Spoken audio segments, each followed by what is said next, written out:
Bismillahirrahmanirrahim. Assalamualaikum warahmatullahi wabarakatuh. Perkenalkan, nama saya Sri Nur Arianti dari Fakultas Komputer Universitas Cokro Aminoto Palopo. Pada kesempatan ini, saya akan menjelaskan tentang materi geografi regional dan ruang lingkup dalam geografi regional, di mana kata geografi itu sendiri berasal dari bahasa Yunani, yaitu geo yang berarti bumi dan graphein yang berarti tulisan, sehingga geografi dapat diartikan sebagai ilmu yang mempelajari tentang lokasi serta persamaan dan perbedaan keruangan atas fenomena fisik dan manusia di atas permukaan bumi. Secara umum, geografi juga dapat diartikan sebagai sebuah ilmu yang mempelajari mengenai fenomena-fenomena yang terjadi di sekitar kita, baik yang disebabkan oleh faktor alam maupun faktor manusia. Namun, geografi dalam Kamus Bahasa Indonesia dapat diartikan sebagai ilmu tentang permukaan bumi, iklim, penduduk, flora, fauna, serta hasil yang diperoleh dari bumi. Adapun beberapa pengertian geografi menurut para ahli juga, yaitu yang pertama menurut Eratosthenes yang merupakan seorang pustakawan, geografer, matematika, astronom, sejarawan, dan penyair, yang mengartikan sebagai geografi sebagai berasal dari kata grafika yang berarti penulisan atau pengamatan tentang bentuk muka bumi. Yang kedua yaitu Karl Ritter yang mengartikan geografi sebagai suatu telaah mengenai bumi sebagai tempat hidup manusia. Studi geografi mencakup bagaimana macam-macam fenomena di permukaan bumi. Yang ketiga, Lobach. Menurut Lobach, geografi adalah ilmu yang mempelajari hubungan-hubungan yang terbentuk antara kehidupan dengan lingkungannya. Selanjutnya, Proston James juga mengartikan sebagai geografi merupakan induk dari segala ilmu pengetahuan atau Mother of all science.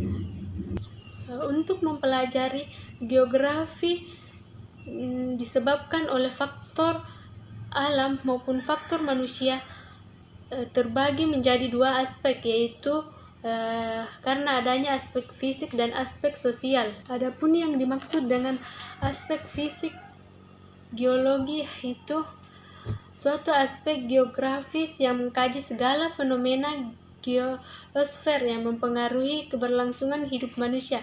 Aspek fisik meliputi aspek kimiawi, aspek biologi, aspek astronomi, dan aspek fenomena alam yang berlangsung dapat diamati. Sedangkan aspek sosial yaitu segala meliputi aktivitas segala hubungan manusia dengan alam di sekitarnya. Aspek sosial meliputi faktor ekonomi, budaya, dan politik. Geografi juga memiliki 4 prinsip. Yang pertama yaitu prinsip analisis, yang kedua prinsip distribusi, prinsip internalisasi, dan prinsip kronologi, serta prinsip deskripsi. Adapun yang dimaksud dengan prinsip distribusi yaitu pembahasan tentang suatu fenomena dilihat dari sudut pandang, tempat lokasinya, dan spesifik terkait persebarannya.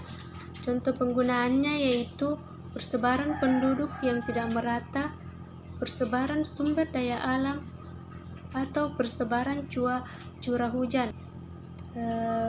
Yang kedua, pengertian prinsip distribusi. Distribusi dapat dijelaskan sebagai persebaran fenomena lain di dalam suatu ruang. Hukum Tobler mengatakan semua objek saling mempengaruhi. Semakin dekat jaraknya, semakin kuat pengaruhnya. Demikian pula dalam prinsip ini, saat berguna dalam menganalisis dampak suatu fenomena dari suatu proyek pengembangan wilayah. Contohnya yaitu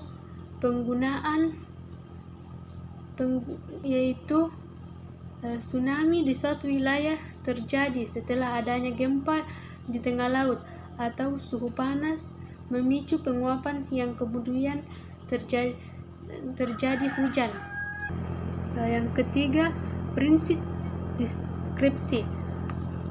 Pada prinsip deskripsi dijelaskan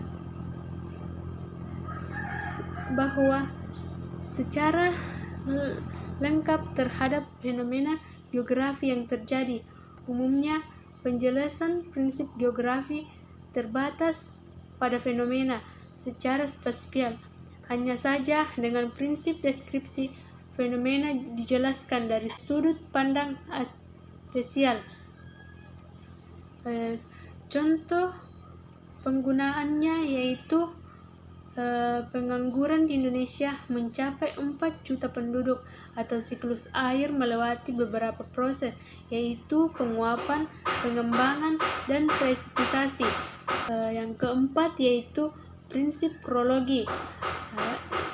Adapun yang dimaksud dengan prinsip kronologi yaitu terjadi penggabungan antara prinsip distribusi, literalisasi, dan deskripsi.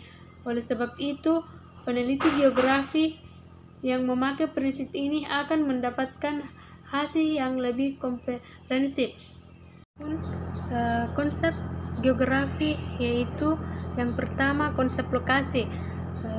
Konsep lokasi menunjukkan suatu objek atau fenomena geosfer yang berkaitan dengan permukaan bumi. Konsep lokasi merupakan dasar ilmu geografi sejak awal perkembangan. Konsep lokasi dibedakan menjadi dua, yaitu lokasi absolut dan lokasi relatif. Lokasi absolut merupakan letak yang bersifat tertahap yang berdasarkan pada garis lintang dan garis bujur, sedangkan lokasi relatif menunjukkan lokasi berdasarkan kondisi di daerah sekitarnya. Contohnya yaitu harga tanah di daerah desa lebih murah daripada di kota. Yang kedua yaitu konsep jarak. Konsep jarak mengkaji jarak antara suatu tempat dengan tempat yang lain. Konsep jarak dibedakan juga menjadi dua, yaitu jarak absolut dan jarak relatif. Semakin dekat jarak antara wilayah, komunikasi dan hubungan timbal balik semakin lancar. Jarak absolut diukur menggunakan satuan panjang dan jarak relatif dengan pertambangan rute, waktu, dan biaya. Contohnya, jarak antara kota A dan kota B adalah 100 km. Yang ketiga yaitu konsep keterjangkauan. Konsep keterjangkauan mengkaji aksesibilitas suatu tempat, ketersediaan sarana prasarana untuk menjangkau suatu wilayah, menentukan tingkat aksesibilitas. Wilayah jauh akan mudah dijangkau apabila sarana dan prasarana transportasi memadai. Contohnya, suatu di daerah terisolasi karena kondisi alamnya yang sulit dijangkau. Yang selanjutnya yaitu konsep pola. Konsep pola yaitu susunan keruangan objek di permukaan bumi. Dikaji menggunakan konsep pola. Kegiatan manusia dalam memanfaatkan alam bentuk pola keuangan tertentu. Contohnya, pemukiman penduduk berpola memanjang mengikuti garis sungai. Selanjutnya yaitu konsep morfologi. Pada konsep morfologi berkaitan dengan bentuk permukaan bumi, misalnya bentuk sungai yang berkelok-kelok karena proses erosi dan sedimentasi yang terjadi di dataran rendah. Kemudian selanjutnya yaitu konsep aglomerasi. Pada konsep aglomerasi berkaitan dengan pemusatan atau pengelompokan suatu fenomena di permukaan bumi. Contohnya, pemusatan kawasan perdagangan di pusat kota. Kemudian selanjutnya yaitu konsep nilai guna. Pada konsep ini, setiap wilayah berpotensi berbeda-beda. Keragaman potensi tersebut memiliki guna yang berbeda pula. Karakteristik penduduk suatu wilayah dapat menentukan nilai guna suatu wilayah. Semakin banyak potensi yang dikembangkan, semakin meningkat pula nilai guna wilayahnya. Contohnya, laut memiliki nilai kegunaan bagi para nelayan. Konsep selanjutnya yaitu konsep keterkaitan keruangan. Pada konsep ini menunjukkan tingkat saling membutuhkan antara wilayah. Misalnya, perbedaan potensi antara wilayah mendorong adanya keterkaitan dalam memenuhi kebutuhan materi dan sosial penduduk. Contohnya yaitu kota membutuhkan pasokan sayur dari desa, sedangkan desa membutuhkan pakaian dari kota. Selanjutnya, konsep interaksi dan interdependensi. Pada konsep ini dijelaskan hubungan antara dua wilayah atau lebih. Interdependensi merupakan hubungan antara wilayah yang sudah mencapai tahap ketergantungan. Contohnya, desa menghasilkan bahan baku, sedangkan kota menghasilkan barang industri. Sedangkan untuk ruang lingkup keilmuan geografi itu sendiri sebenarnya terbagi menjadi 3, yaitu geografi fisik, geografi sosial, dan geografi teknik. Namun, ada ruang geografi tambahan yang merupakan gabungan dari geografi fisik dan geografi sosial, yaitu ruang lingkup geografi regional. Inilah geografi yang akan kita bahas kali ini. Adapun yang dimaksud dengan geografi fisik yaitu pada dasarnya adalah lingkungan keilmuan geografi yang membahas dan pelajari mengenai hal-hal fisik dan fenomena alam yang terjadi di sekitar kita. Pada geografi fisik menekankan pada fenomena yang terkait aspek fisik suatu lokasi. Tidak peduli apakah hal tersebut dipengaruhi oleh alam sekitar ataupun manusia. Sejalan dengan definisi di atas, geografi secara umumnya membahas tentang geografi fisik umumnya membahas tentang hal yang dapat terlihat dengan jelas di lingkungan kita. Hal-hal yang tampaknya di lingkungan sekitar kita, baik yang dirasakan oleh alam maupun manusia.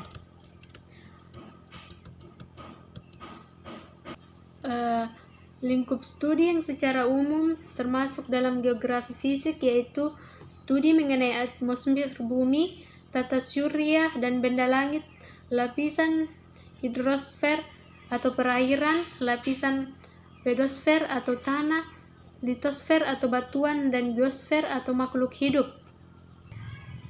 Adapun ruang lingkup yang menjadi supporting system bagi geografi fisik yaitu ilmu-ilmu antara lain ilmu meteorologi, pedologi, geologi, astronomi, biologi, sejarah, dan geofisika. Contoh lingkup geografi fisik yaitu proses terjadinya hujan, proses pembentukan batuan. Selanjutnya yang dimaksud dengan geografi sosial. Geografi sosial adalah ruang lingkup keilmuan geografi yang mempelajari fenomena-fenomena di permukaan bumi yang terkait dengan aspek sosialnya. Aspek sosial ini memiliki titik berat pada antroposfer atau lingkungan hidup sehari-hari manusia. Geografi sosial tidak terbatas pada aspek sosial dari geografi, melainkan membahas juga aspek fisik geografi. Beberapa lingkup keilmuan yang menjadi supporting system bagi geografi sosial yaitu antropologi, sejarah, kependudukan, ekonomi, serta perencanaan wilayah dan kota. Selanjutnya, contoh lingkup geografi sosial yaitu aktivitas perekonomian masyarakat dan pola pemukiman masyarakat. Selanjutnya, pengertian geografi regional. Tadi kita telah mengartikan bahwa pengertian geografi yaitu ilmu yang mempelajari tentang lokasi serta persamaan dan perbedaan keruangan atas fenomena fisik dan manusia di atas permukaan bumi. Sedangkan regional pada dasarnya dapat diartikan pengumpulan data, pengklasifikasian atau pengelompokan data. Dalam data yang sejenis dari pengelompokan tersebut akan terlihat daerah yang menunjukkan adanya perbedaan dan persamaan. Jika aspek fisik dan aspek sosial tadi membahas mengenai sudut pandang terhadap suatu fenomena, maka geografi regional membahas mengenai suatu wilayah secara mendalam dan komprehensif. Yang membedakan kajian regional dari yang lainnya adalah regional membahas suatu fenomena pada wilayah yang sudah ditentukan. Oleh karena itu, topik utama dalam sebuah wilayah, maka geografi regional tidak dibatasi oleh prioritas pada aspek fisik atau aspek sosial. Kajian geografi regional mengkaji keduanya secara komprehensif untuk menjawab satu fenomena yang terjadi di suatu wilayah. Pada dasarnya, geografi regional adalah penggabungan dari kedua lingkup geografi fisik dan geografi sosial dalam sebuah lingkup studi yang berupa wilayah. Geografi regional juga dapat diartikan kajian yang mendekatkan pada karakteristik unik dari wilayah tertentu seperti elemen alam, elemen manusia, dan regionalisasi yang mencakup teknik seluruh penggambaran ruang dalam wilayah. Adhoney, Geddes, dan Nigel Trice melihat geografi regional sebagai analisis kontekstual proses sosial dan ekonomi dari berbagai daerah. Adapun pengertian geografi regional menurut para ahli, yang pertama yaitu Wikiversity mengartikan sebagai geografi regional adalah studi tentang wilayah-wilayah tertentu di dunia. Ini mencakup semua aspek-aspek manusia dan alam dari wilayah dan perwilayahan tertentu. Kemudian yang kedua yaitu OMIC International mengartikan geografi regional adalah studi tentang wilayah-wilayah dunia yang fokus terhadap karakteristik khas dan wilayah tertentu suatu komponen alam, komponen manusia, dan regionalisasi yang mencakup tentang penggambaran daerah ke wilayah. Selanjutnya, angkutan baik secara fisik maupun manusia yang terdiri atas yang pertama lokasi atau location yang merupakan konsep geografi yang paling penting karena lokasi menunjukkan posisi suatu tempat, benda atau gejala di permukaan bumi. Fungsi dari lokasi yaitu untuk menjawab pertanyaan di mana suatu fenomena geosfer terjadi dan mengapa terjadi di sana tidak di tempat lain. Terdapat dua lokasi, yaitu lokasi absolut dan lokasi relatif. Lokasi absolut merupakan posisi suatu wilayah berdasarkan koordinat garis lintang dan garis bujur, sedangkan lokasi relatif yaitu merupakan posisi suatu wilayah yang berdasarkan kondisi dan situasi daerah sekitarnya. Yang kedua yaitu tempat. Tempat mampu mencerminkan karakter fisik dari sosial suatu wilayah. Suatu tempat terbentuk melalui penggabungan karakter fisik seperti iklim, jenis tanah, tata air, morfologi, flora dan fauna, dan manusia yang hidup di dalamnya seperti jumlah penduduk, kepadatan, perkembangan penduduk, pendidikan, pendapatan, dan kebudayaan.